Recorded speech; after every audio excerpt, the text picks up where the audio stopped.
हो रही है। वे हमारी सम्मानित अतिथि के रूप में भारत की आधिकारिक यात्रा पर आई है।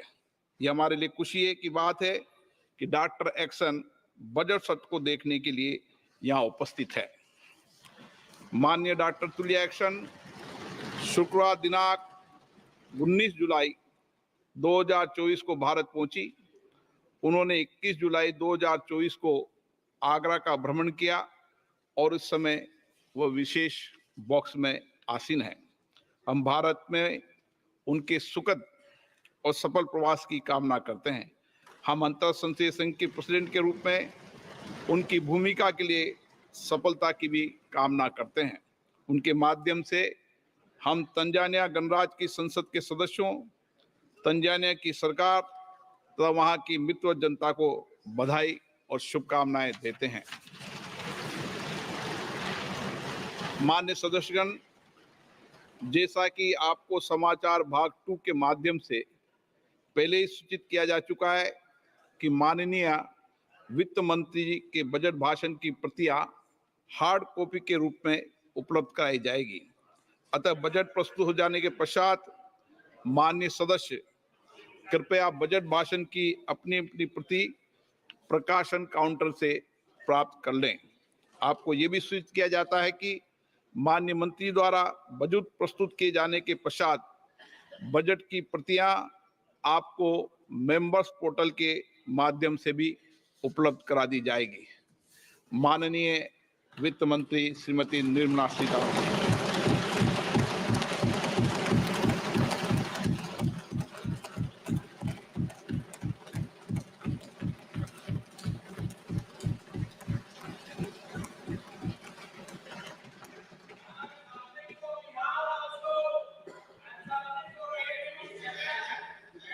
Honorable Speaker, I present the budget for 24-25. Introduction. The people of India have reposed their faith in the government led by Honorable Prime Minister Shri Narendra Modi and re-elected it for a historic third term under his leadership.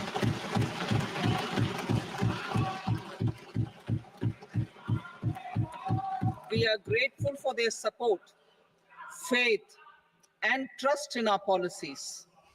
We are determined to ensure that all Indians, regardless of religion, caste, gender, and age, make substantial progress in realizing their life goals and aspirations. Global context. The global economy, while performing better than expected, is still in the grip of policy uncertainties. Elevated asset prices, political uncertainties, and shipping disruptions continue to pose significant downside risks for growth and upside risks to inflation. In this context, India's economic growth continues to be the shining exception and will remain so in the years ahead.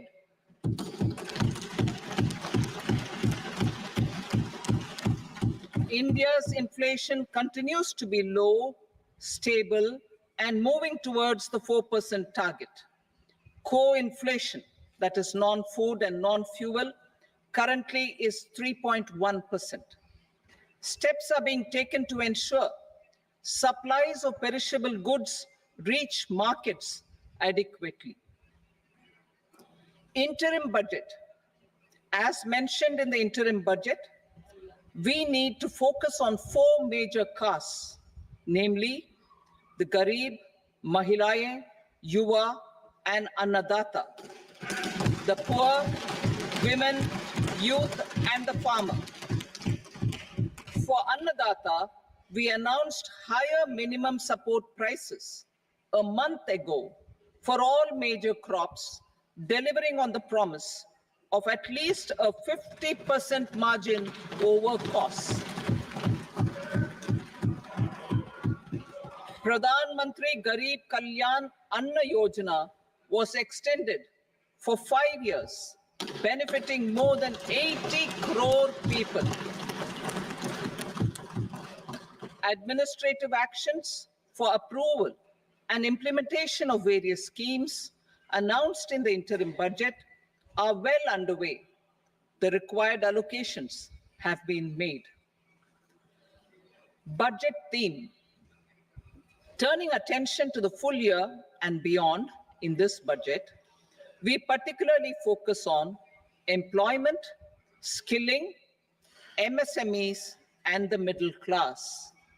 I'm happy to announce the Prime Minister's package of 5 schemes and initiatives to facilitate employment, skilling, and other opportunities for 4.1 crore youth over a 5-year period, with a central outlay of 2 lakh crore rupees. I will speak about them shortly, while more details may be seen in the annexure. This year, I've made a provision of 1.48 lakh rupees, 1.48 lakh crore rupees for education, employment, and skilling. Budget priorities. The people have given a unique opportunity to our government to take the country on the path of strong development and an all-round prosperity. In the interim budget, we promise to present a detailed roadmap for our pursuit of Vikasit Bharat. In line with the strategy set out in the interim budget, this budget envisages sustained efforts on the following 9 priorities for generating ample opportunities for all.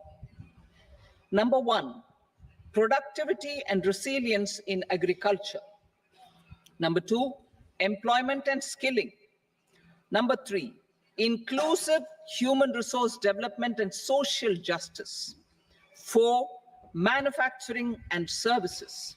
5, urban development. 6, energy security. 7, infrastructure. 8, innovation, research and development. And 9, next generation reforms. Subsequent budgets will build on these and add more priorities and actions. A more detailed formulation will be carried out as part of the economic policy framework, about which I will speak later in this speech. This budget details some of the specific actions to be initiated in the current year towards fulfillment of these priorities, with potential for transformative changes.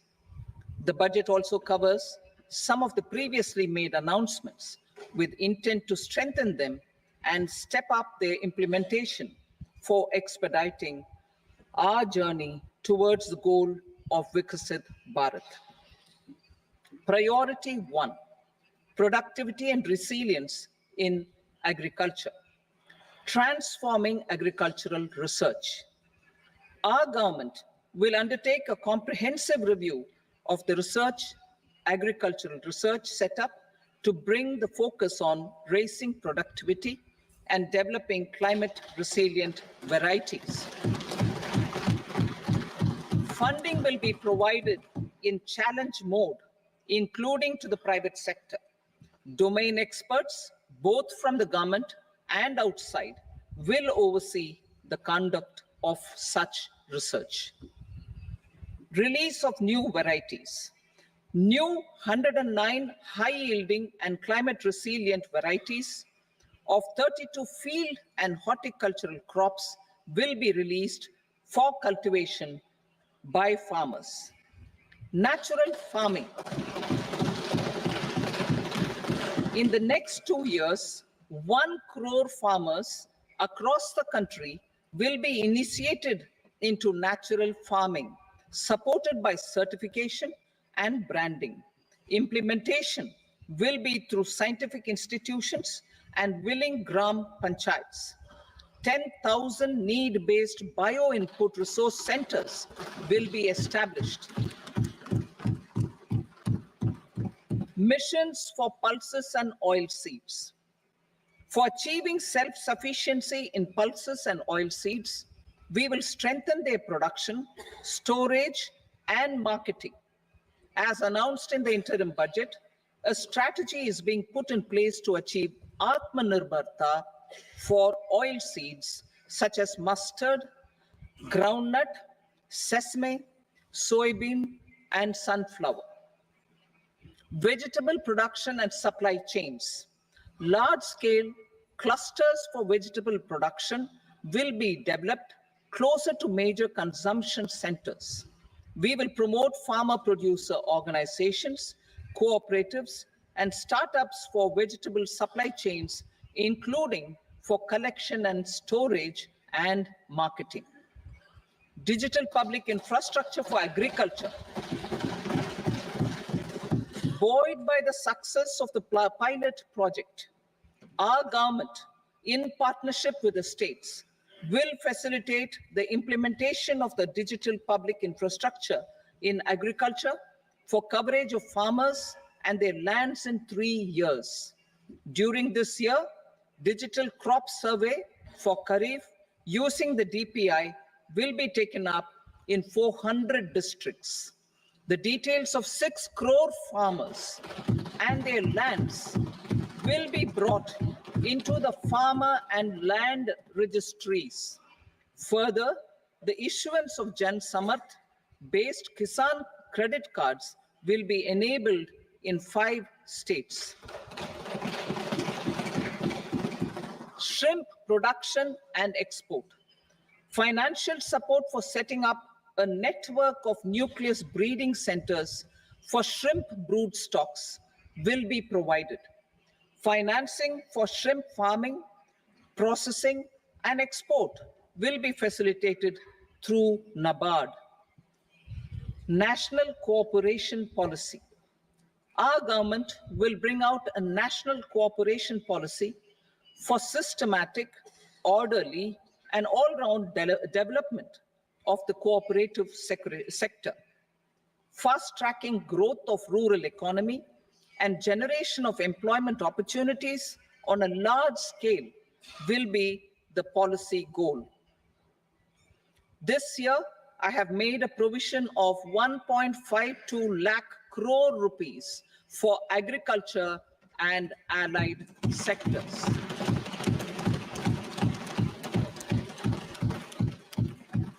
Priority 2, employment and skilling.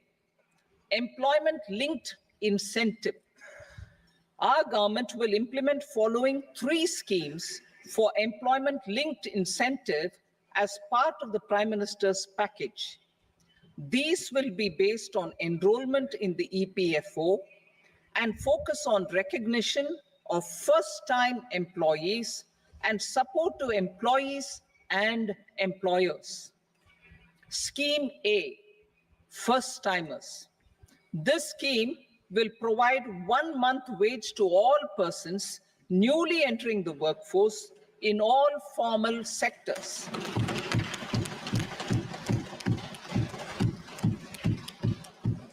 Direct benefit transfer of 1 month's salary in 3 installments to first-time employees as registered in the EPFO will be up to 15,000 rupees. The eligibility limit will be a salary of 1 lakh per month. The scheme is expected to benefit 210 lakh youths.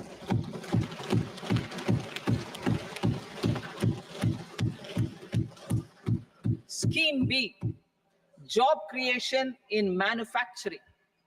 This scheme will incentivize additional employment in the manufacturing sector linked to the employment of first-time employees. An incentive will be provided at specified scale directly both to the employee and the employer with respect to their EPFO contribution in the first 4 years of employment. The scheme is expected to benefit 30 lakh youth entering employment and their employers.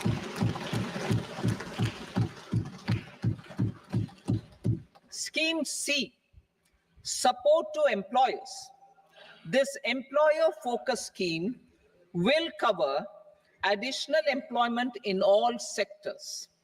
All additional employment within a salary of 1 lakh rupee per month will be counted. The government will reimburse to employers up to 3,000 rupees per month for 2 years towards the EPFO contribution for each additional employee. The scheme is expected to incentivize additional employment of 50 lakh persons.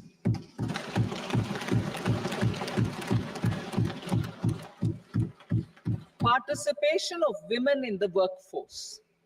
We will facilitate higher participation of women in the workforce through setting up of working women hostels in collaboration with industry and establishing creches. In addition, the partnership will seek to organize women-specific skilling programs and promotion of market access for women SHG enterprises. Skilling program. I'm happy to announce a new centrally sponsored scheme as the fourth scheme under the Prime Minister's package for skilling in collaboration with state governments and industry. 20 lakh youth will be skilled over a 5-year period.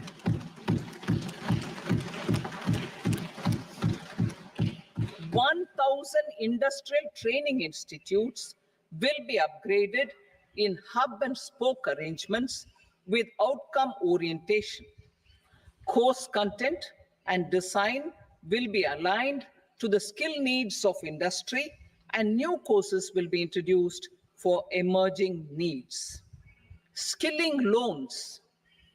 The model skill loan scheme will be revised to facilitate loans up to 7.5 lakh rupees with a guarantee from a government-promoted fund. This measure is expected to help 25,000 students every year.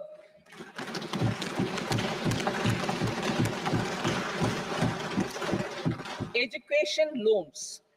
For helping our youth who have not been eligible for any benefit under government schemes and policies, I'm happy to announce a financial support for loans up to 10 lakh rupees for higher education in domestic institutions.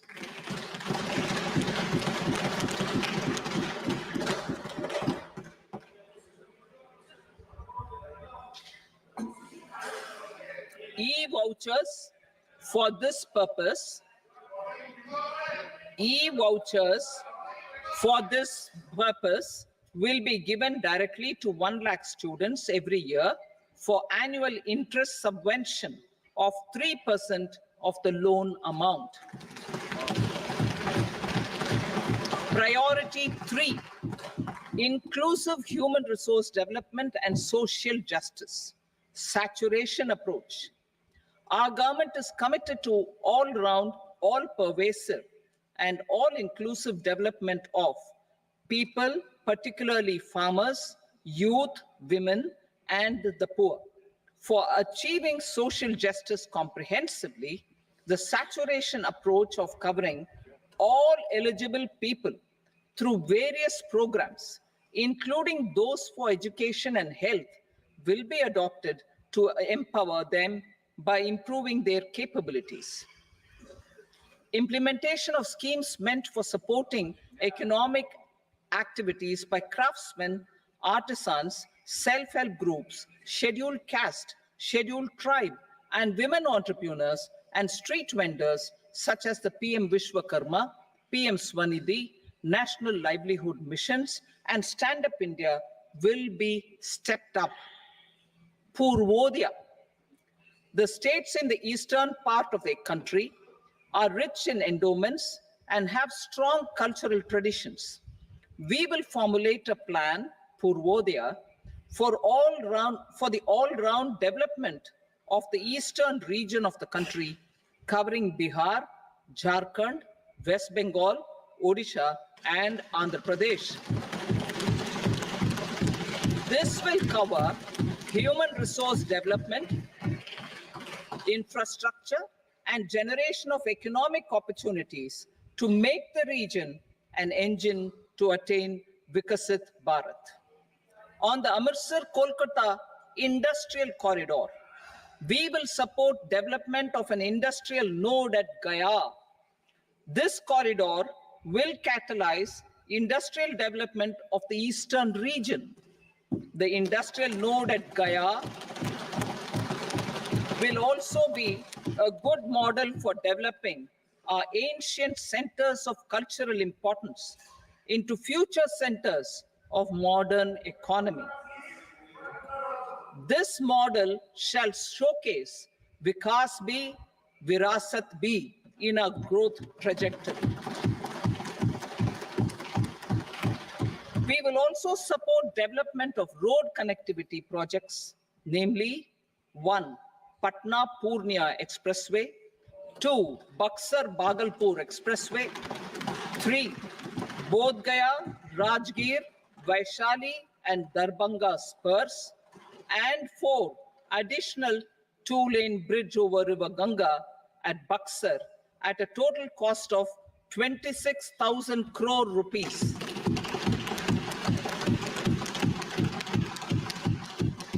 Power projects, including setting up of a new 2,400 megawatt power plant at Peer Painti, will be taken up at a cost of 21,400 crore rupees. New airports, medical colleges, and sports infrastructure in Bihar will be constructed. An additional allocation to support capital investments will be provided. The requests of Bihar government for external assistance from multilateral development banks will be expedited.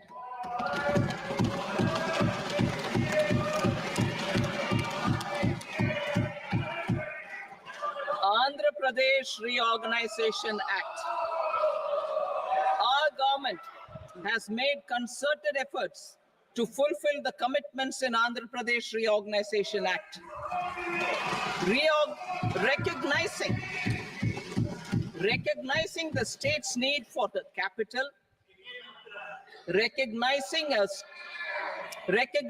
the state's need for a capital, we will facilitate special financial support through multilateral development agencies.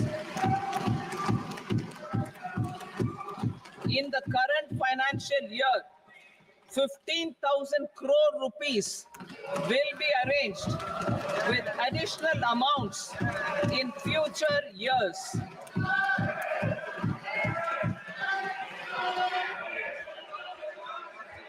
Our government is fully committed to financing and early completion of the Polavaram irrigation project, which is the lifeline for Andhra Pradesh and its farmers. This will facilitate our country's food security as well. Under the Act,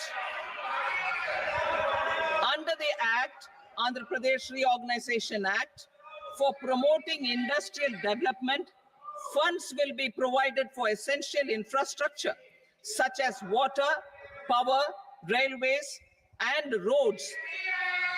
In Kopparthi node on the Visakhapatnam-Chennai Industrial Corridor and Varavakal node on the Hyderabad-Bangalore Industrial Corridor.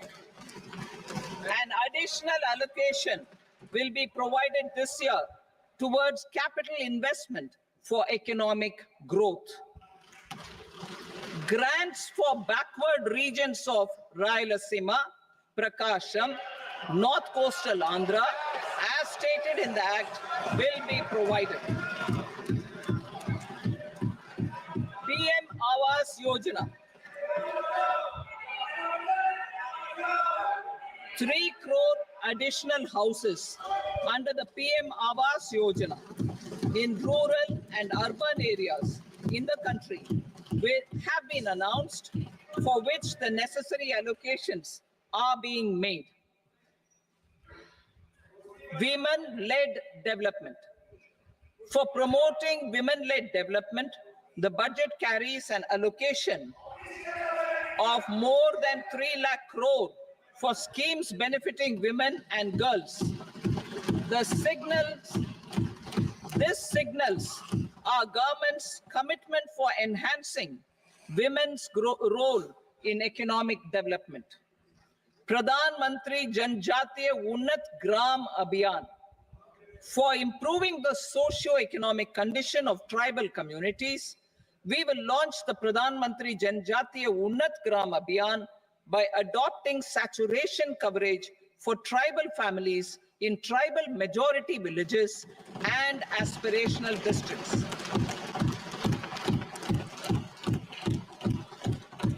This will cover 63,000 villages, benefiting 5 crore tribal people.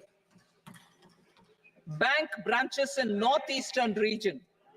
More than 100 branches of India Post Payment Bank will be set up in the northeast region to expand the banking services.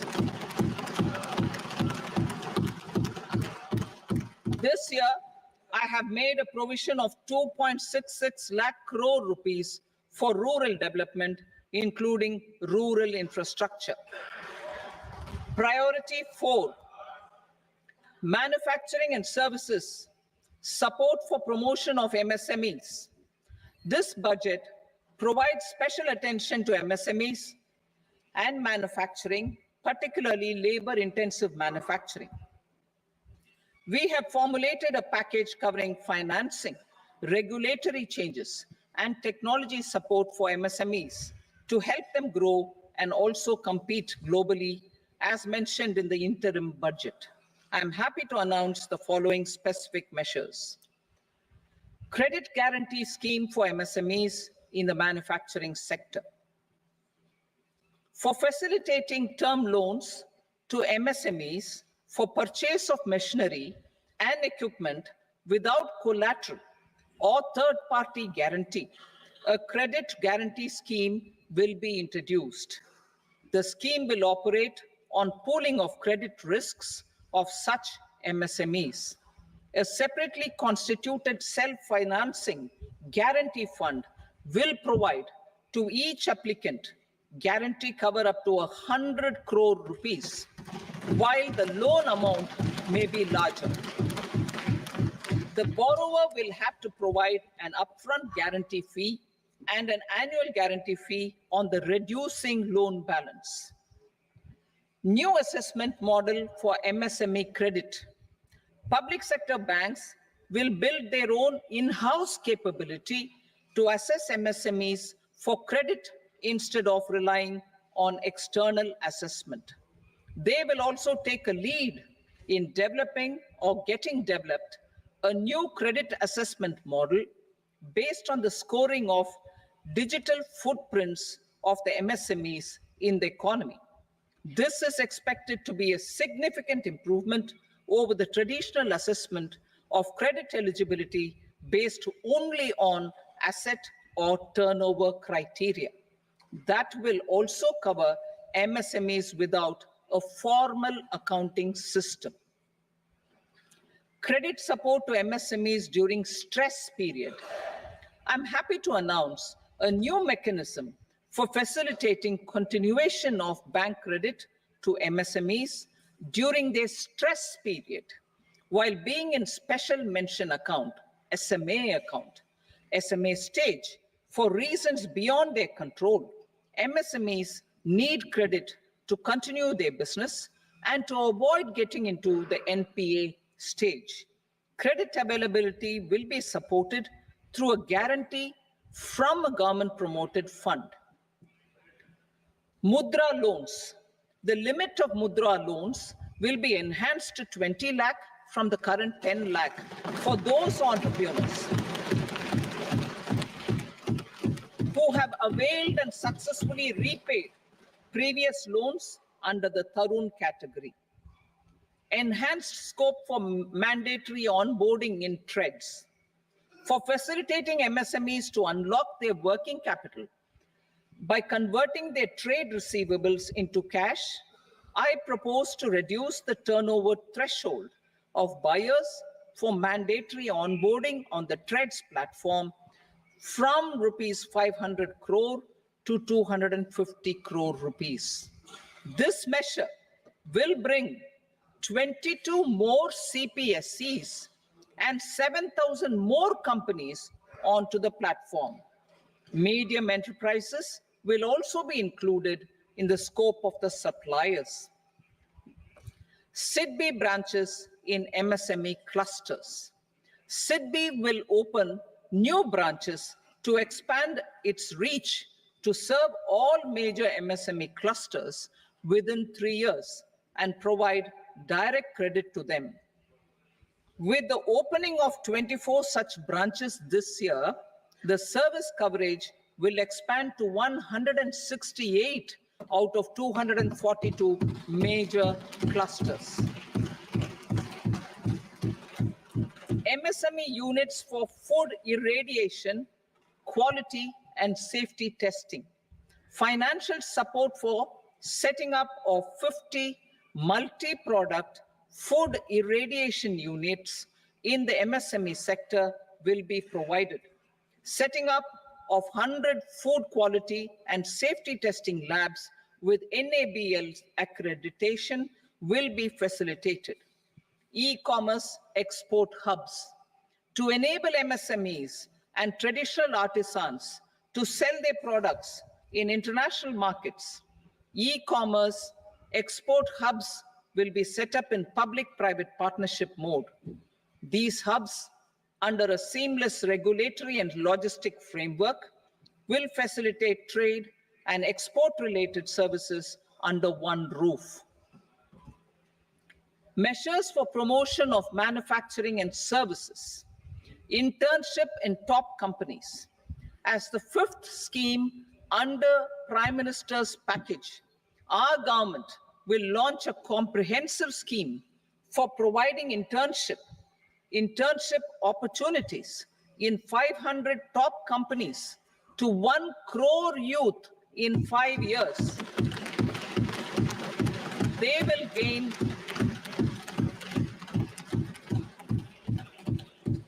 will gain exposure for 12 months to real-life business environment, varied professions, and employment opportunities. An internship allowance of 5,000 per month, 5,000 rupees per month, along with a one-time assistance of 6,000 rupees will be provided. Companies will be expected to bear the training cost and 10% of their internship cost from their CSR funds. Industrial parks. Our government will facilitate development of investment-ready, plug-and-play industrial parks with complete infrastructure in or near 100 cities in partnership with the states and private sector by better using town planning schemes. 12 industrial parks under the National Industrial Corridor Development Program also will be sanctioned.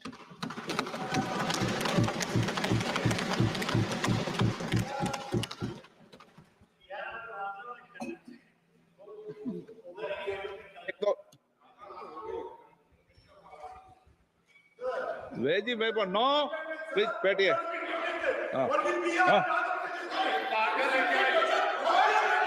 rental housing with dormitory type accommodation for industrial workers will be rental housing, I repeat, rental housing with dormitory type accommodation for industrial workers will be facilitated in PPP mode with VGF support and commitment from anchor industries. Shipping industry, ownership, leasing, and flagging reforms will be implemented to improve the share of Indian shipping industry and generate more employment. Critical mineral mission. We will set up a critical mineral mission for domestic production, recycling of critical minerals, and overseas acquisition of critical mineral assets. Its mandate will include technology development, skilled workforce, extended producer responsibility framework, and a suitable financing mechanism. Offshore mining of minerals. Our government will launch the auction of the first tranche of offshore blocks for mining, building on the exploration already carried out. Digital public infrastructure applications. Turning to the services sector, I propose development of DPI applications at population scale for productivity gains, business opportunities, and innovation by the private sector. These are planned in the areas of credit, e-commerce, education, health, law and justice, logistics, MSME service delivery, and urban governance. Integrated technology platform for IBC ecosystem. An integrated technology platform will be set up for improving the outcomes under the Insolvency Bankruptcy Code for achieving consistency, transparency, timely processing, and better oversight for all stakeholders. Voluntary closure of LLPs. The services of the Center for Processing Accelerated Corporate Exit, CPACE, will be extended for voluntary closure of LLPs to reduce the closure times. National Company Law Tribunals. The IBC has resolved more than 1,000 companies, resulting in direct recovery of 3.3 lakh crore to creditors. 3.3 lakh crore rupees to creditors. In addition, 28,000 cases involving over 10 lakh crore rupees have been disposed of even prior to admission.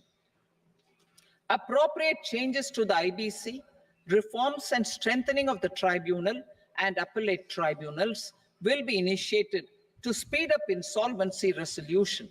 Additional tribunals will be established.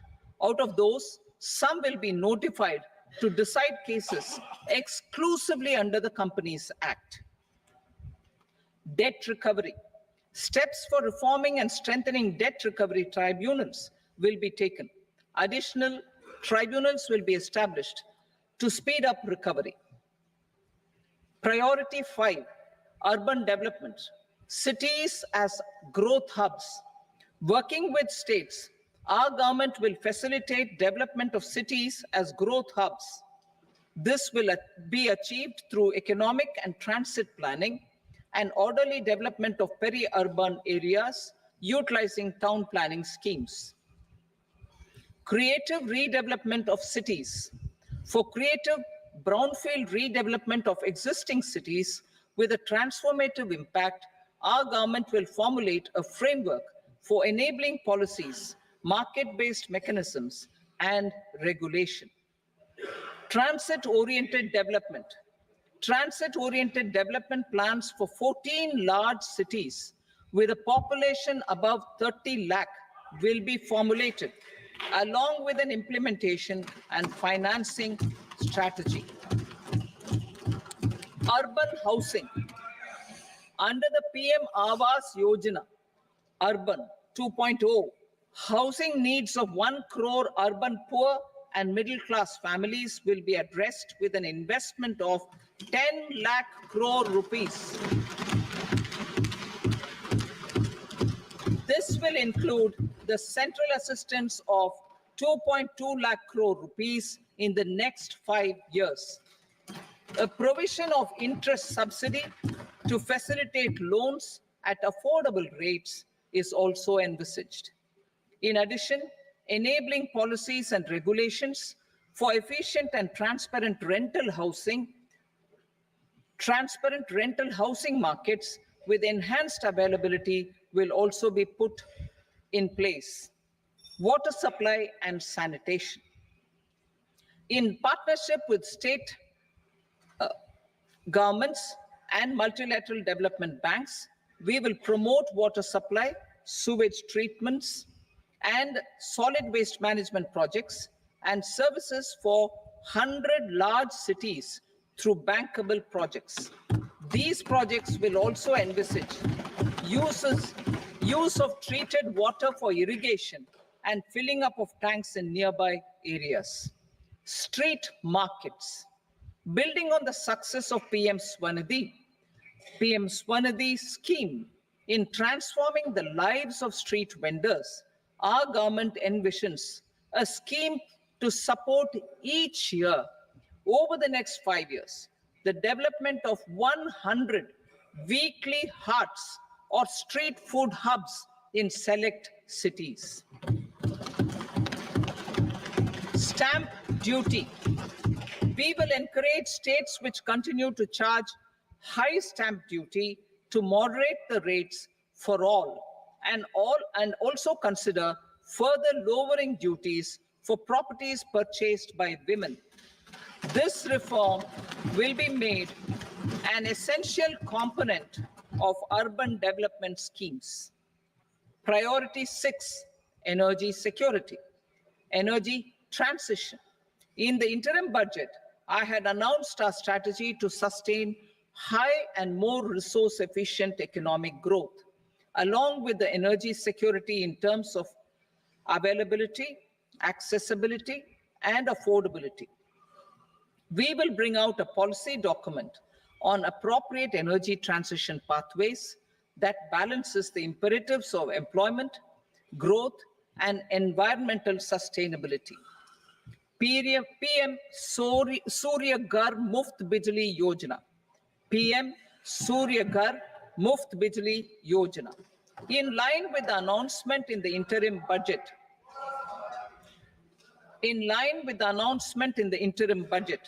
PM Surya Ghar Muft Bijli Yojana has been launched to install rooftop solar plants to enable 1 crore households obtain free electricity up to 300 units every month. The scheme has generated remarkable response with more than 1.28 crore registrations and 14 lakh applications, and we will further encourage it. Pumped storage policy. A policy for promoting pumped storage projects will be brought out for electricity storage and facilitating smooth integration of the growing share of renewable energy with its variable and intermittent nature in the overall energy mix. Research and development of small and modular nuclear reactors. Nuclear energy is expected to form a very significant part of the energy mix for Viksit Bharat. Towards that pursuit, our government will partner with the private sector for 1, setting up Bharat Small Reactors, 2, research and development of Bharat Small Modular Reactor, and 3, research and development of newer technologies for nuclear energy. The R&D funding announced in the interim budget will be made available for this sector also. Advanced ultra supercritical thermal power plants. The development of indigenous technology for advanced ultra supercritical thermal power plants with much higher efficiency has been completed. A joint venture between NTPC and BHEL will set up a full-scale 800 megawatt commercial plant using AUSC technology. The government will provide the required fiscal support. Moving forward, development of indigenous capacity for the production of high-grade steel and other advanced metallurgy materials for these plants will result in strong spin-off benefits for the economy. Roadmap for hard-to-abate industries. A roadmap for moving the hard-to-abate industries from energy efficiency targets to emission targets will be formulated. Appropriate regulations for transition of these industries from the current perform, achieve, and trade mode to Indian carbon market mode will be put in place. Support to traditional micro and small industries. An investment grade energy audit of traditional micro and small industries in 60 clusters, including brass and ceramic, will be facilitated. Financial support will be provided for shifting them to cleaner forms of energy and implementation of energy efficiency measures. The scheme will be replicated in another 100 clusters in the next phase. Priority 7, infrastructure investment by central government. Significant investment the central government has made over the years in building and improving infrastructure has had a strong multiplier effect on the economy. We will endeavor to maintain strong fiscal support for infrastructure over the next 5 years in conjunction with imperatives of other priorities and fiscal consolidation. This year, I have provided 11,11,111 crore rupees for capital expenditure. This would be 3.4% of our GDP.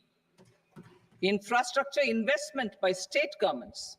We will encourage states to provide support of similar scale for infrastructure, subject to their development priorities.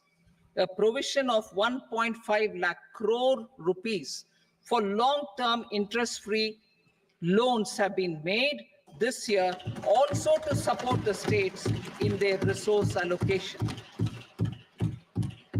Private investment in infrastructure. Investment in infrastructure by private sector will be promoted through viability gap funding and enabling policies and regulations. A market-based financing framework will be brought out.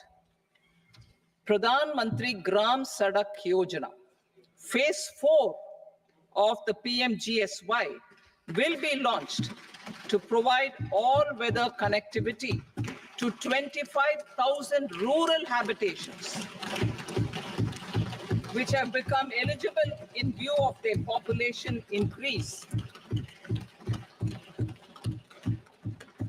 Irrigation and flood mitigation.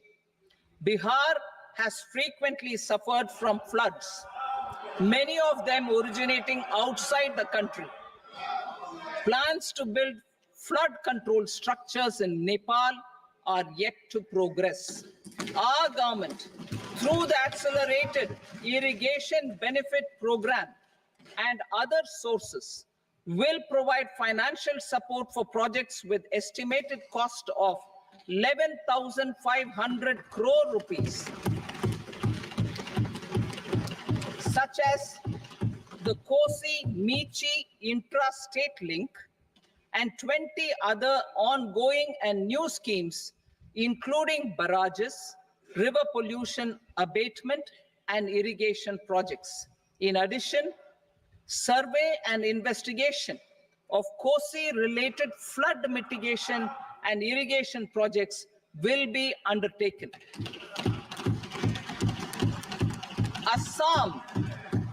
Assam grapples with floods every year by the Brahmaputra River and its tributaries originating outside India. We will provide assistance to Assam for flood management and related projects.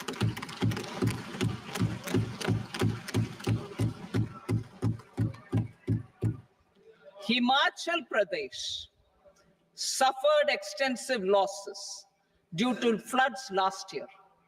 Our government will provide assistance to the state for reconstruction and rehabilitation through multilateral development assistance.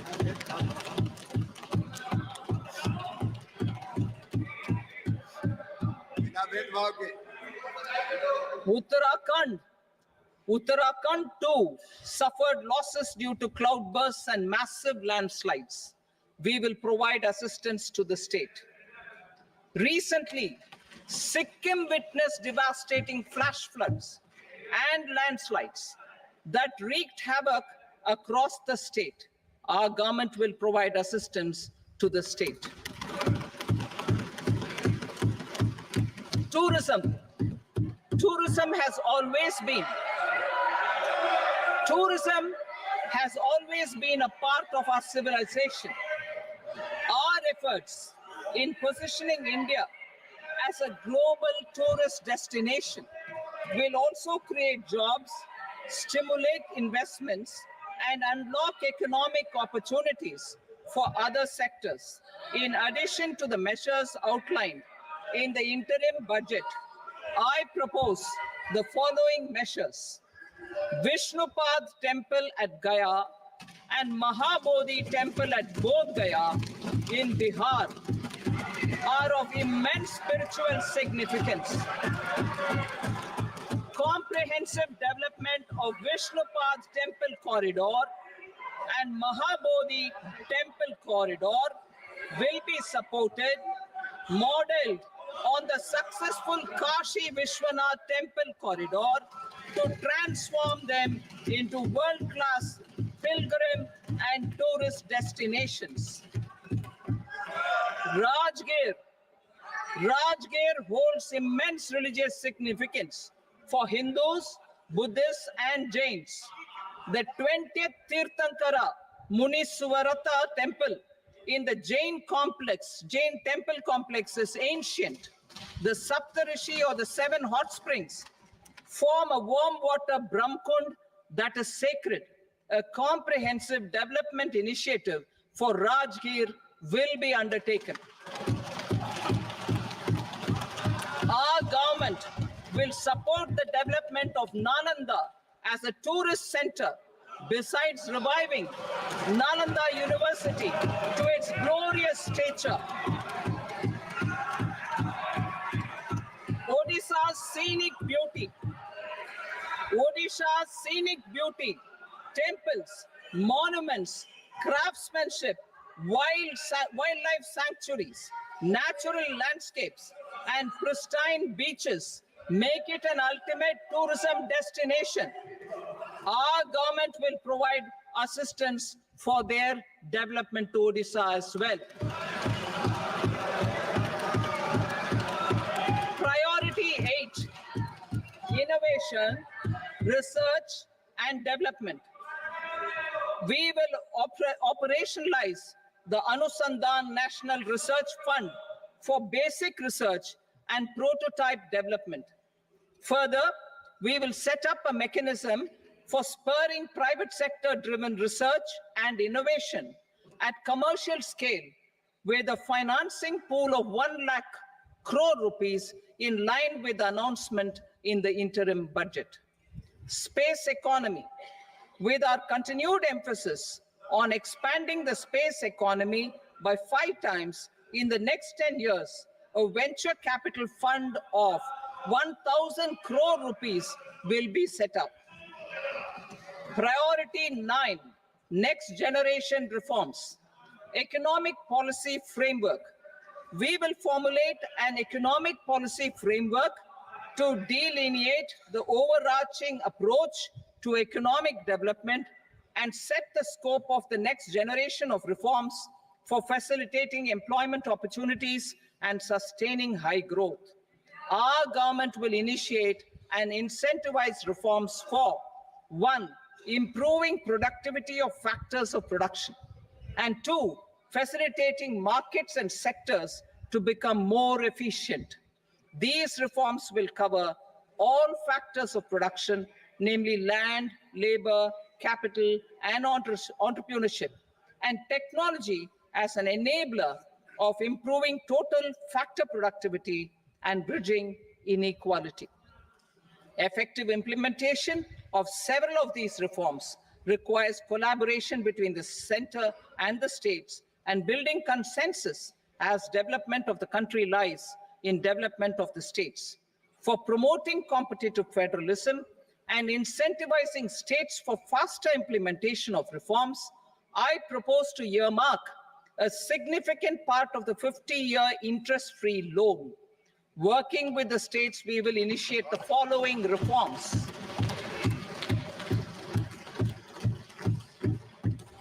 Land-related reforms and actions, both in the rural and urban areas, will cover land administration, will cover 1, land administration, planning and management, and 2, urban planning usage and building bylaws.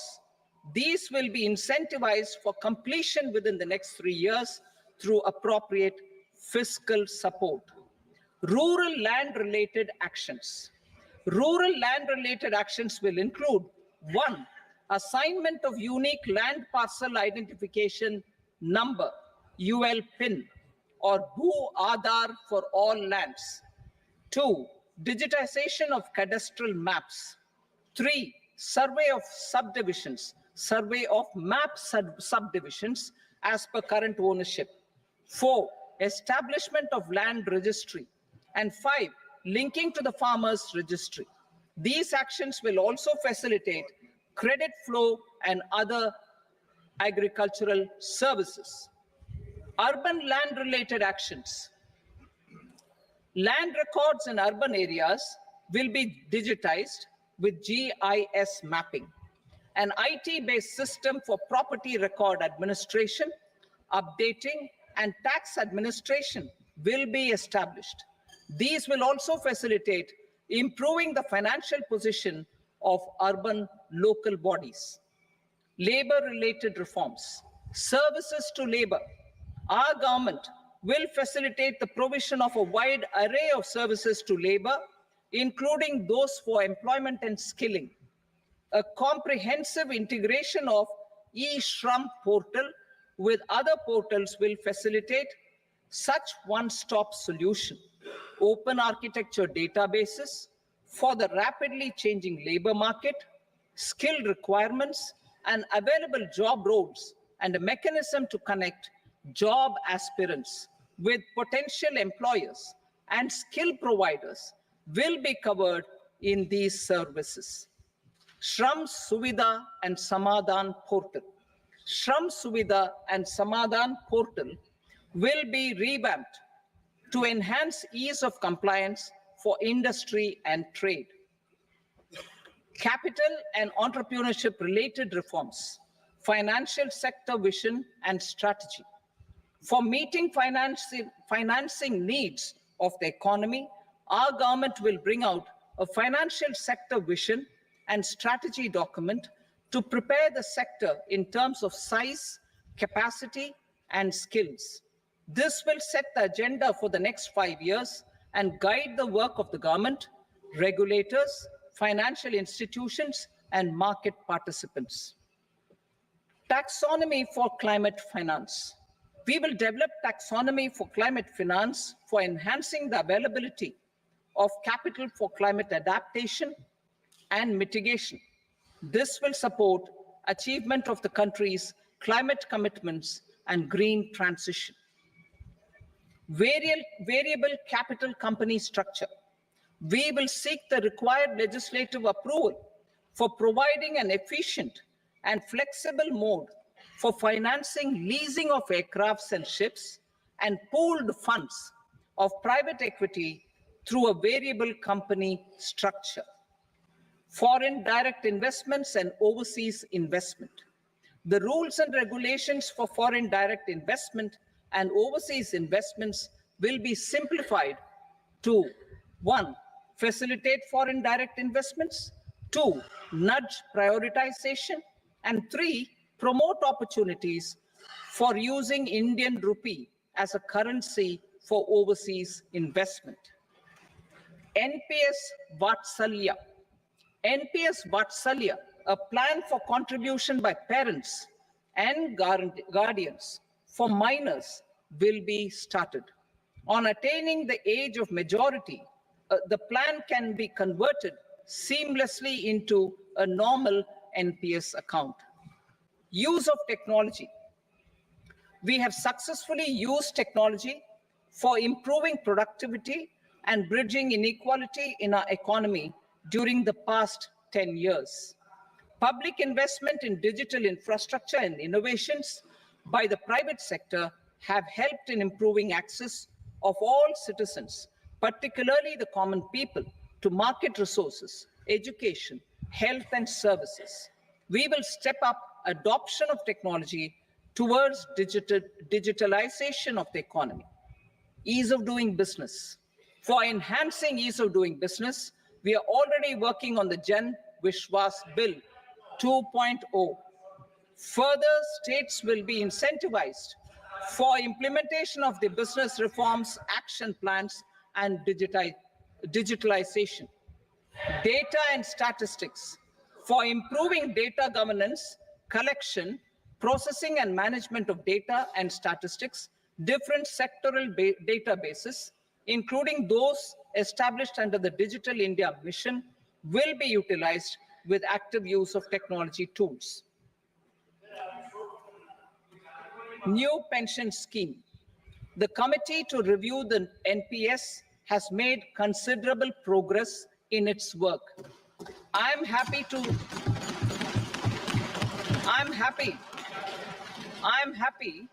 that the staff side of the National Council of the Joint Consultative Machinery for Central Government Employees has taken a constructive approach. A solution will be evolved which addresses the relevant issues while maintaining fiscal prudence to protect the common citizens. Budget estimates for 24-25. For the year 24-25, total receipts other than borrowings and the total expenditure are estimated at 32.07 lakh crore rupees and 48.21 lakh crore rupees respectively. The net tax receipts are estimated at 25.83 lakh crore rupees. The fiscal deficit is estimated at 4.9% of the GDP. The gross and the net market borrowings through dated securities during 24-25 are estimated at 14.01 lakh crore rupees and 11.63 lakh crore rupees respectively. Both will be less than that in 23-24. The fiscal consolidation path announced by me in 2021 has served our economy very well, and we aim to reach the deficit below 4.5% next year. The government is committed to staying the course. From 2026-27 onwards, our endeavor will be to keep the fiscal deficit each year such that the central government's debt will be on a declining path as percentage of GDP. I will now move to part B.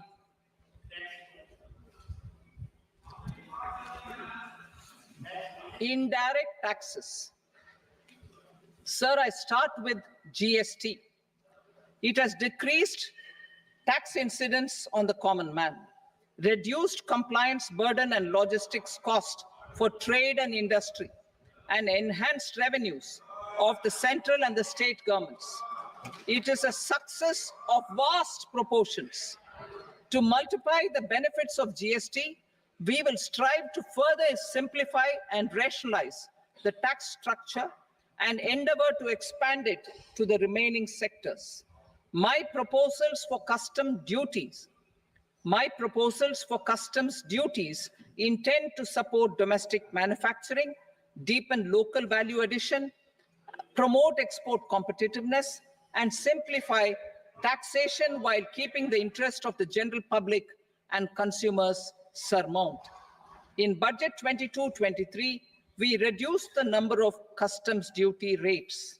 I propose to undertake a comprehensive review of the rate structure over the next 6 months to rationalize and simplify it for ease of trade, removal of duty inversion, and reduction of disputes. I shall now take up sector-specific customs duty proposals. Medicine and medical equipments.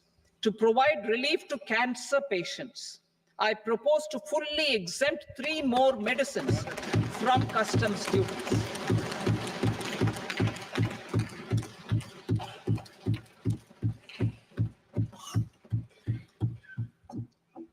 I also propose changes in the BCD on X-ray tubes and flat panel detectors for use in medical X-ray machines under the phased manufacturing program so as to synchronize them with the domestic capacity addition.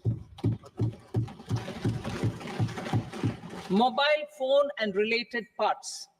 With a 3-fold increase in domestic production and almost a 100-fold jump in exports of mobile phones over the last 6 years, the Indian mobile industry has matured.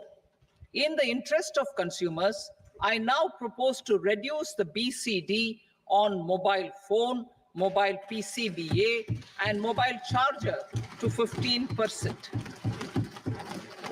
Critical minerals.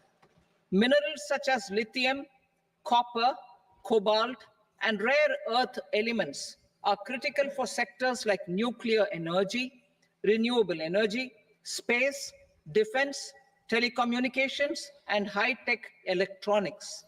I propose to fully exempt customs duties on 25 critical minerals and reduce BCD on 2 of them.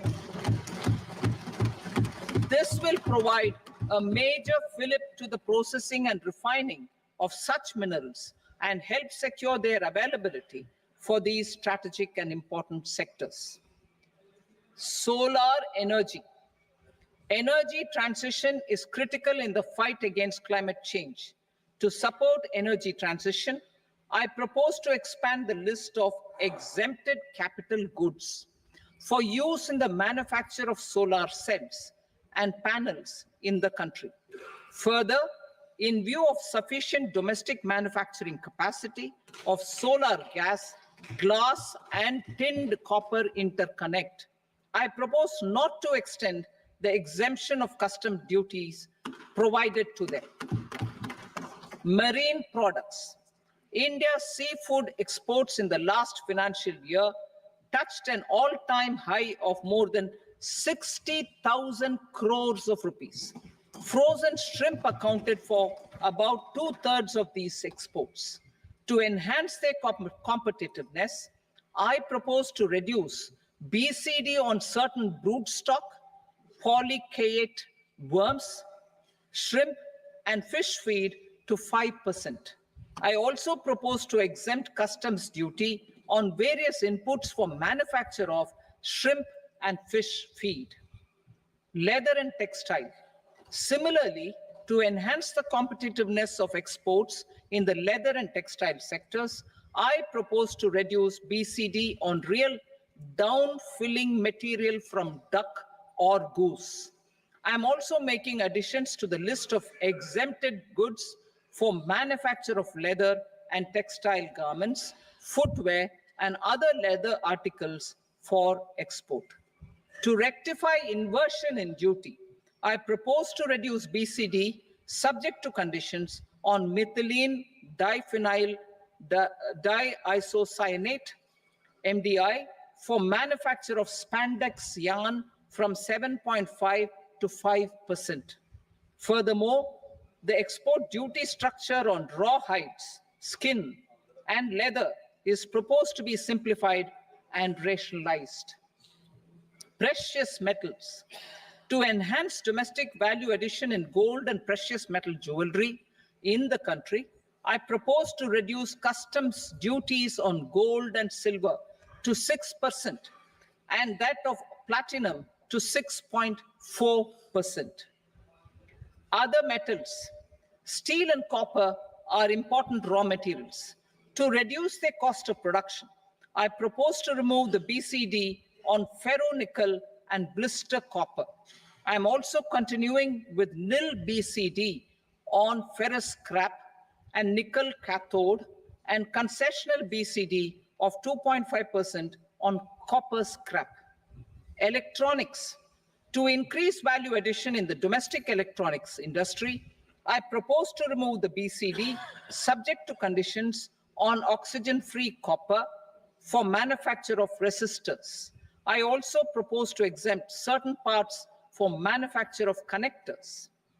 Chemicals and petrochemicals. To support existing and new capacities in the pipeline, I propose to increase the BCD on ammonium nitrate from 7.5% to 10%. Plastics. PVC flex banners are non-biodegradable and hazardous for environment and health. To curb their imports, I propose to raise the BCD on them from 10 to 25%. Telecommunication equipment. To incentivize domestic manufacturing, I propose to increase the BCD from 10 to 15% on PCBA of specified telecom equipment. Trade facilitation. To promote domestic aviation and boat and ship MRO, I propose to extend the period for export of goods imported for repairs from 6 months to 1 year. I'll read that again. To promote domestic aviation and boat and ship maintenance, repair and operations, I propose to extend the period for export of goods imported for repairs from 6 months to 1 year. In the same vein, I propose to extend the time limit for re-import of goods for repairs under warranty from 3 to 5 years. I now move to direct taxes. We will continue our efforts to simplify taxes, improve taxpayer services, provide tax certainty, and reduce litigation while enhancing revenues for funding the development and welfare schemes of the government.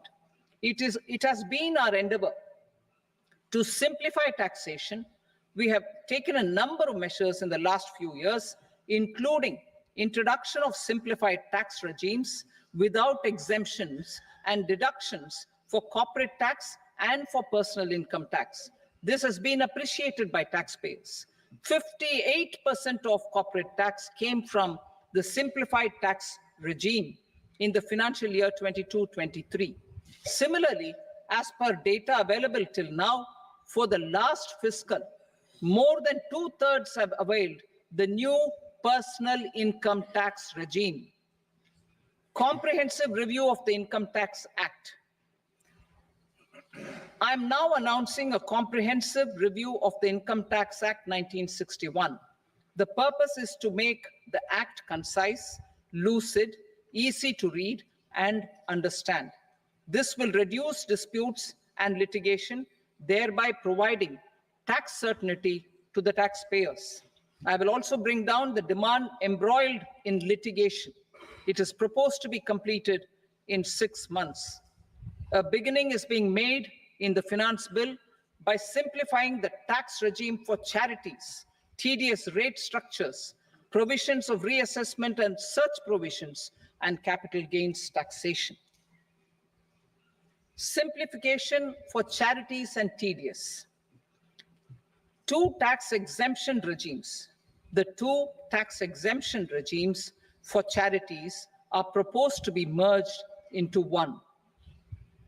The 5% TDS rate on many payments is being merged into the 2% TDS rate, and the 20% TDS rate on repurchase of units by mutual funds or UTI is being withdrawn. TDS rate on e-commerce operators is proposed to be reduced from 1 to 0.1%. Moreover, credit of TCS is proposed to be given in the TDS to be deducted on salary.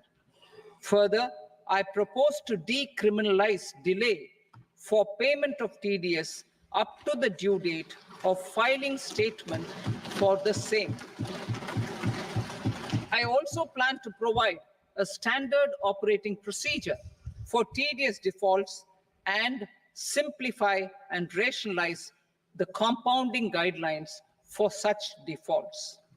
Simplification of reassessment. I propose to thoroughly simplify the provisions for reopening and reassessment. An assessment hereinafter can be reopened beyond 3 years from the end of the assessment year only if the escaped income is 50 lakh rupees or more, up to a maximum period of 5 years from the end of the assessment year.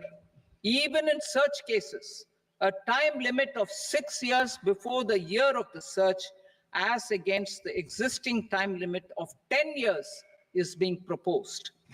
This will reduce tax uncertainty and disputes. Simplification and rationalization of capital gains. Capital gains taxation is also proposed to be hugely simplified.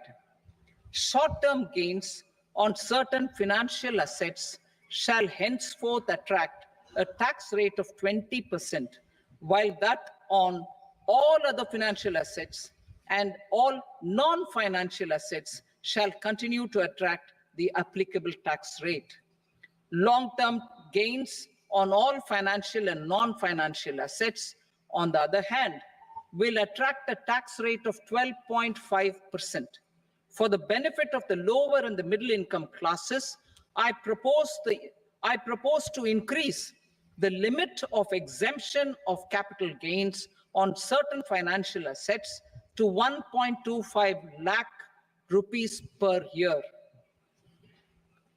Listed financial assets held for more than a year will be classified as long-term, while unlisted financial assets and all non-financial assets will have to be held for at least 2 years to be classified as long-term. Unlisted bonds and debentures, debt mutual funds, and market-linked debentures, irrespective of holding period, however, will attract tax on capital gains at applicable rates. Taxpayer services.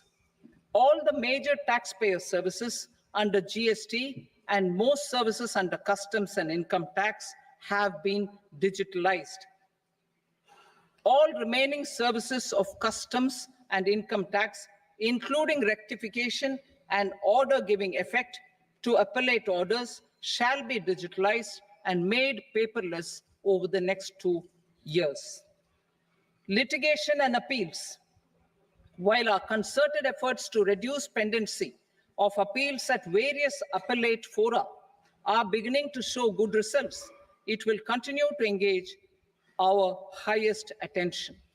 To dispose of the backlog of first appeals, I plan to deploy more officers to hear and decide such appeals, especially those with large tax effect. For resolution of certain income tax disputes pending an appeal, I am also proposing Vivad Se Vishwas Scheme 2024. Further, I propose to increase monetary limits for filing appeals related to direct taxes, excise, and service tax in the tax tribunals, high courts, and Supreme Court to 60 lakh rupees, 2 crore rupees, and 5 crore respectively, with a view to reduce litigation and provide certainty in international taxation. We will expand the scope of safe harbor rules and make them more attractive. We will also streamline the transfer pricing assessment procedure. Employment and investment. I have a few proposals to promote investment and foster employment.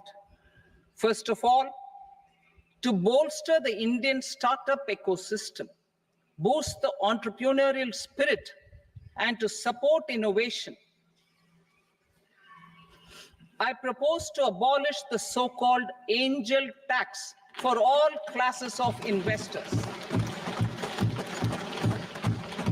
Second, there is tremendous potential for cruise tourism in India.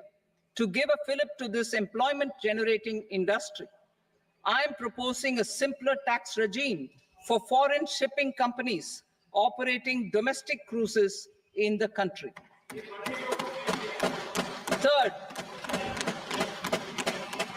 India is a world leader in the diamond cutting and polishing industry, which employs a large number of skilled workers. To further promote the development of this sector, we would provide for safe harbor rates for foreign mining companies selling raw diamonds in the country. Fourth, to attract foreign capital for our development needs, I propose to reduce the corporate tax rate on foreign companies from 40 to 35%. Deepening the tax base. I have a couple of proposals for deepening the tax base. First, security transaction tax on futures and options of securities is proposed to be increased to 0.02% and 0.1% respectively.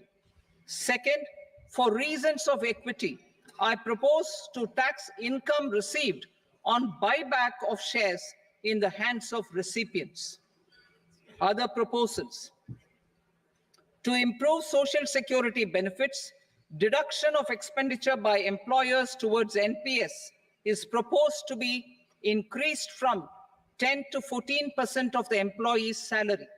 Similarly, deduction of this expenditure up to 14% of salary from the income of employees in private sector, public sector banks, and undertakings opting for the new tax regime is proposed to be provided. Indian professionals working in multinationals get ESOPs and invest in social security schemes and other movable assets abroad. Non-reporting of such small foreign assets has penal consequences under the Black Money Act. Such non-reporting of movable assets up to 20 lakh rupees is proposed to be depenalized. Other major proposals in the finance bill relate to withdrawal of equalization levy of 2%, expansion of tax benefits to certain funds and entities in IFSCs, and immunity from penalty and prosecution to Benamidar on full and true disclosure so as to improve conviction under the Benami Transaction Prohibition Act 1988. Personal income tax. Coming to personal income tax rates, I have two announcements to make for those opting for the new tax regime. First, the standard deduction for salaried employees is proposed to be increased from 50,000 to 75,000 rupees.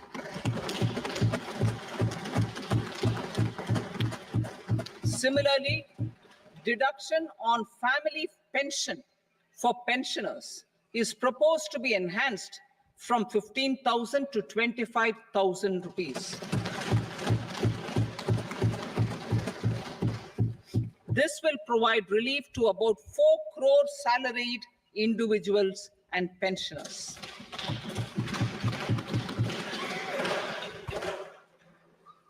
Second, in the new tax regime, the tax rate structure is proposed to be revised as follows. 0 to 3 lakh rupees, nil. 3 to 7 lakh rupees, 5%. 7 to 10 lakh rupees, 10%. 10 to 12 lakh rupees, 15%. 12 to 15 lakh rupees, 20%. And above 15 lakh rupees, 30%. As a result of these changes, a salaried employee in the new tax regime stands to save up to 17,500 rupees in income tax.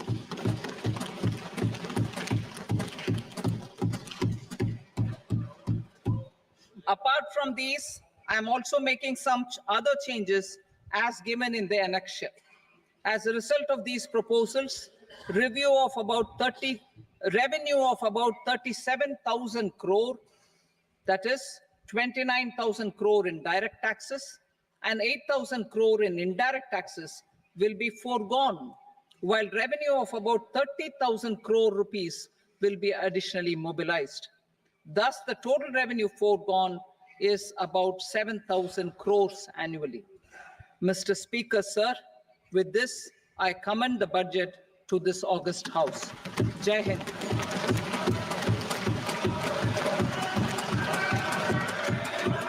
Item number 2. Item number 2.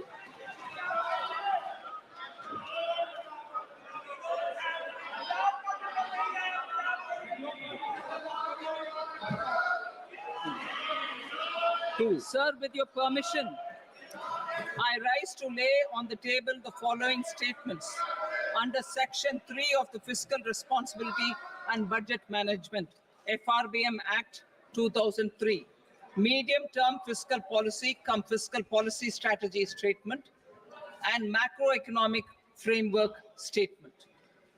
Item number 3. Sir, with your permission, I rise to move for leave to introduce the Finance Number 2 Bill 2024. प्रश्न ये कि विधेयक को पुनर्स्थापित करने की अनुमति प्रदान की जाए। जो सदस्य इसके पक्ष में हाँ कहें, जो सदस्य विरोध में ना कहें। मेरे विचार में निर्णय हाँ वालों के पक्ष में अनुमति प्रदान की जाती है। माननीय मंत्री जी, अब विधेयक पुनर्स्थापित करें। Sir, I introduce the bill. Item number 4. The Union Territory of Jammu and Kashmir budget. Sir, I rise to present a statement, Hindi and English versions, of the estimated receipts and expenditure of the Union Territory of Jammu and Kashmir for the year 24-25. सभा की कार्रवाई कल बुधवार दिनांक 24 जुलाई 2024 को प्राप्त 11 बजे तक के लिए स्थगित की जाती है।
Honorable members, I am pleased to extend birthday greetings to Honorable Member of Parliament, Shri Subrata Bakshi.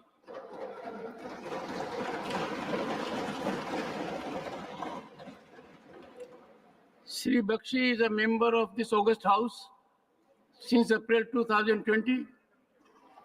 He is the West Bengal State Unit President of AITC and also Deputy Leader of the party in Rajya Sabha.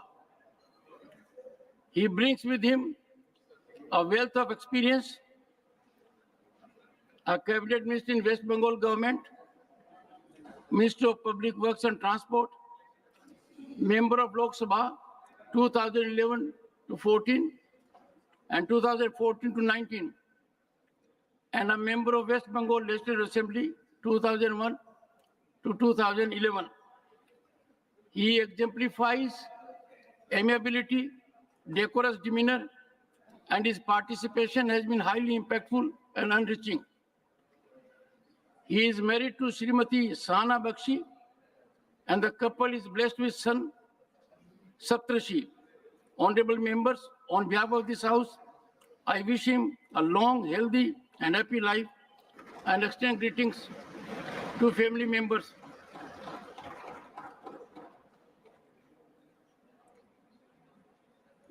Ruling on electronic notices.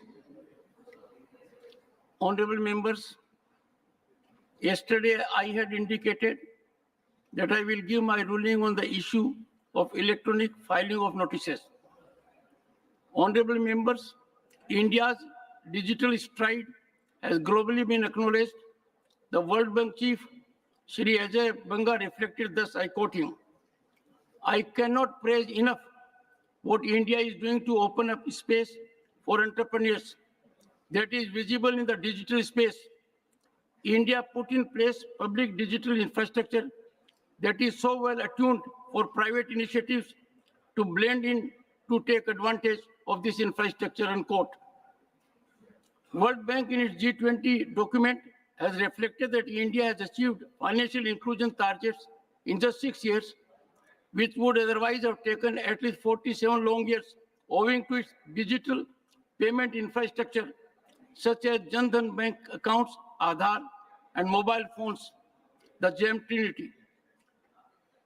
Adaptability and acceptability of digitization is reflected in India accounting for more than half of the global transactions. Even millions of farmers receive 3 times a year direct transfer to their accounts. Such a service delivery is increasingly getting into digital mode. In this situation, honorable members, it will not be sending right signals that we from the parliament do not lead by example.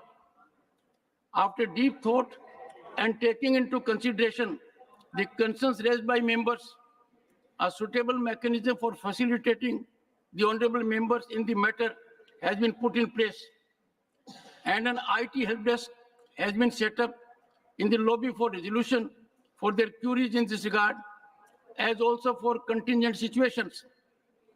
I would welcome any suggestion of honorable members to enable them to go digital. In this premise, I am sure honorable members will appreciate and support this gesture. We have to be forward-looking rather than be retrograde, and this would inspire and motivate people at large to go digital. Ruling by the chairman regarding Rule 238. Honorable members, Shri Digvijay Singh, while addressing the House on 22nd July, indicated, I quote him, "Sir, I have a point of order under Rule 238, unquote." And he in particular made reference to the explanation thereof, relevant extract as under. I quote. Rule 238, rules to be observed while speaking. A member while speaking shall not. Sub-rule 5, reflect upon the conduct of a person or persons in high authority unless the discussion is based on a certainty motion drawn in proper terms. Explanation. The words person in high authority means persons whose conduct can only be discussed on a certainty motion drawn in proper terms under the Constitution, or such other persons whose conduct, in the opinion of the chairman, should be discussed on a certainty motion drawn in terms to be approved by him, that is the chairman, unquote. The occasion for Sri Digvijay Singh to raise the point of order was at my taking serious notice of the conduct of Sri Jairam Ramesh, who is sitting in his chair and without permission of the chair in high decibel, who is sitting in his chair without permission in high decibel, made highly derogatory, objectionable observations against high constitutional authority that were instantly expunged. I had indicated thus, I quote what I said. I take it not only as a nuisance, but also as disturbance. Don't create it like a street. Mr. Jairam Ramesh, you cannot create like this. I take a very strong objection. The honorable member firstly is speaking while sitting in his chair. Then the honorable member is speaking without getting my permission. And the honorable member is using disparaging words, objectionable.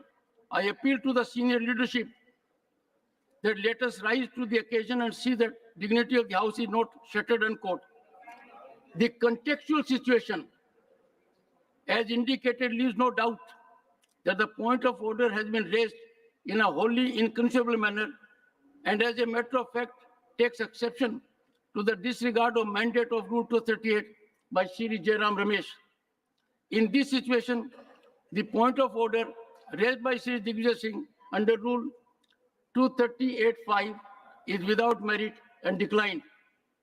Honorable members, I take the opportunity to urge all of you in this august House to follow protocol and adhere to the rules. It is highly inappropriate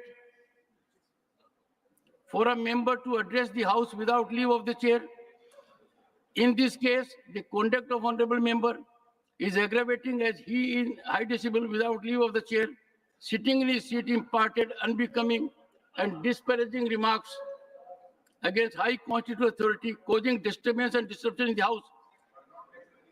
Such conduct by one with parliamentary experience and ministerial background is unfortunate and reprehensible.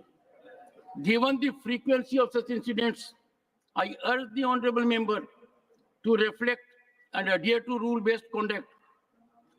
I also seek to draw attention of honorable members that late Shri S.B. Chauhan, as the first chairman of the Ethics Committee in 1998, in the first report of the Ethics Committee, had imparted directions to the members inter alia that members must not do anything that brings disrepute to the parliament and affects its credibility.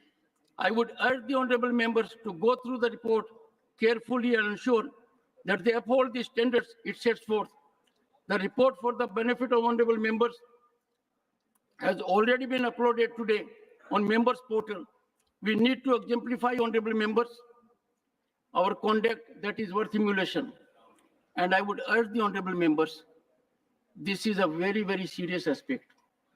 I find that there has been some murmur. I have carefully thought about it, and unless we rise to the occasion, we'll be sending a wrong signal. Announcement regarding,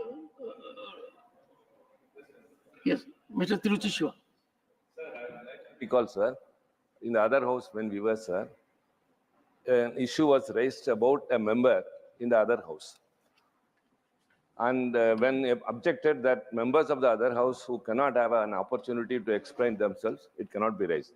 At that time, you gave a ruling, sir, that anything under the sky can be debated or discussed here. Then only itself I asked, sir, whether 238 becomes redundant. You said you will later give a ruling, sir. Because 238 says all these things, sir, either sub judice or member who is not able to, and persons of high authority. Kindly, please. One second. Thank you. While this is not the issue at the moment, Mr. Tiruchi Shiva, you are a senior member. Our rules of procedure is specifically provide that conduct of a member of Lok Sabha can be discussed in this house. Rules provide. And it says, if an allegation is to be leveled against the honorable member of Lok Sabha, then permission of the chair has to be taken. Therefore, when I gave my ruling, and I'll have it sent to you also, I covered all these aspects. We in this house have to be rigorously bound by the rules and protocol. If we say we can raise anything in this house, that is subject to the rules of procedure. It cannot be that we can raise all the matters we want in any manner we like. I find quite often that a member is normally not satisfied with answer of the honorable minister. There is a mechanism. We should take recourse to that mechanism. It is elaborate procedure, and there will be wholesome outcome. Leader of the opposition. Sir, we had the occasion to greet you. Sir, We had the occasion to greet you on your birthday. thank you, sir, thank you. But very short introduction No, I sir, found in that. it was very long. No, Very, sir. I watched No, it. I watched. reflected your career, your son as a Okay. minister, your son-in-law as a member of Lok Sabha. Okay. I want, sir, I will have it sent to you, sir. I will have it sent to you today. no, I am thankful to you. At least you remembered me. Sir, Sir, I remembered you on 2 occasions. One, on the day of your birthday, when I called you, and you blessed me. And secondly, yesterday in the house, as per practice. okay, sir. Thank you very much for that. Sir, आपने ये कहा कि इस house में rules के तहत हमको चलना है और रूल्स छोड़ के कोई भी कितना बड़ा नेता हो वो उसको हट के बात करना ठीक नहीं है। और आपने हमको बार बार ये भी एक याद दिलाया कि सदन में जो लीडर ऑफ द हाउस रहते उनको कितनी मर्यादा होती है उतनी ही मर्यादा लीडर ऑफ अपोजिशन उसको होती है। ये आपने बार बार कहा, हम भी उसको यही समझा कि लीडर ऑफ द हाउस को जो मौका मिलता है हाथ उठाते हैं तो आप सबको बिठा के उनकी बात सुनवाते हैं।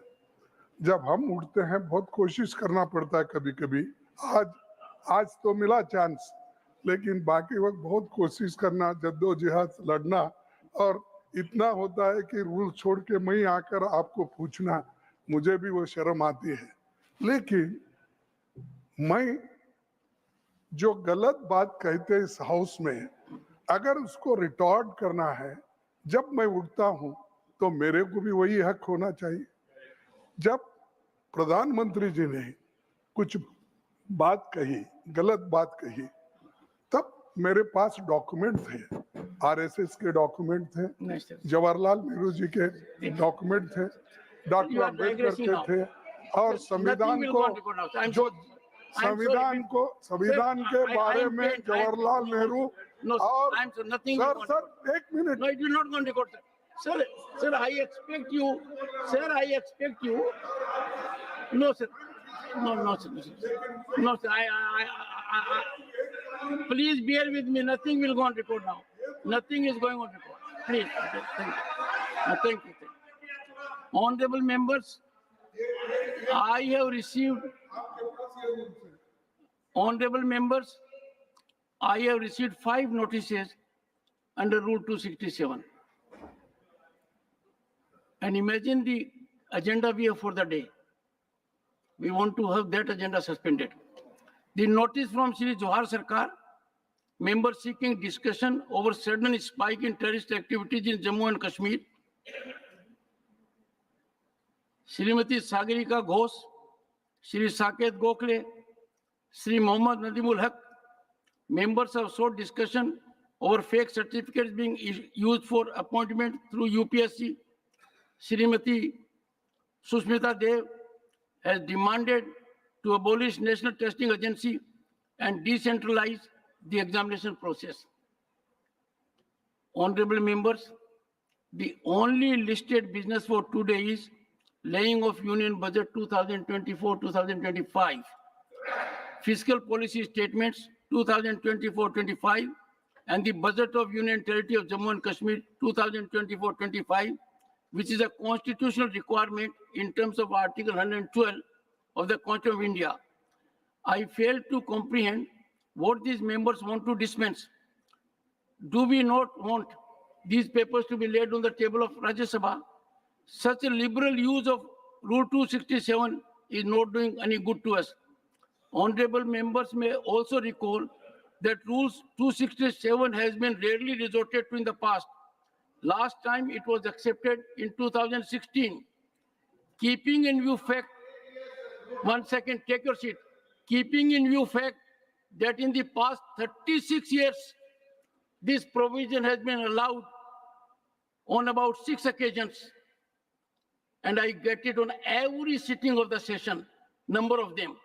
I urge the members and floor leaders to seriously reflect and introspect this indiscriminate resort to the provisions of Rule 267 on a daily basis, virtually without exception, when the House is in session.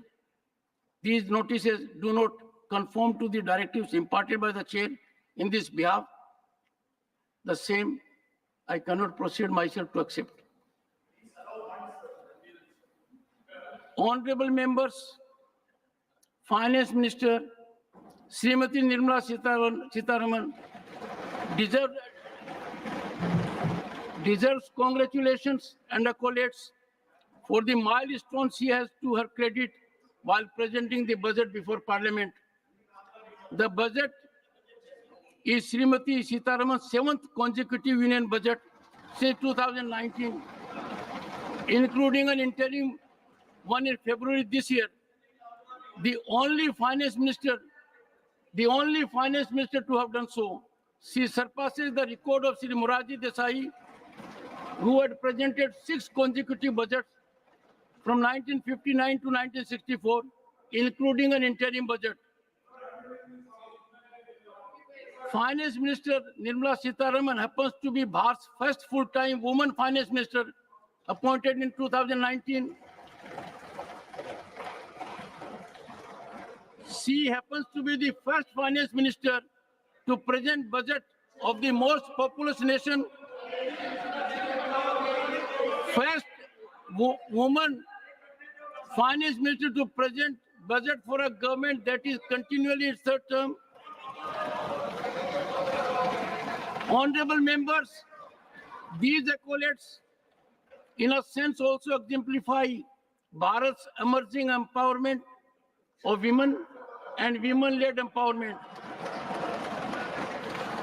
The Union Budget 2024-25, Srimati Nirmala Sitharaman.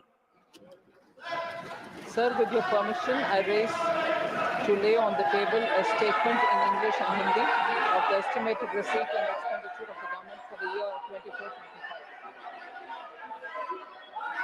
Fiscal Policy Statement 2024-25. Sir, with your permission, I rise to lay on the table of the House under subsection 1 and section 3 of the Fiscal Responsibility and Budget Management Act of 2003, a copy each in English and Hindi of the following papers: medium-term fiscal policy cum fiscal policy strategy statement and macroeconomic framework statement. The budget of Union Territory of Jammu and Kashmir 2024-25, Srimati Nirmala Sitharaman.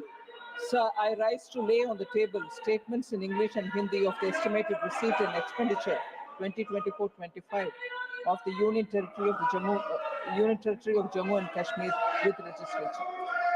The House stands adjourned to meet at 11 a.m. on Wednesday, the 24th July 2024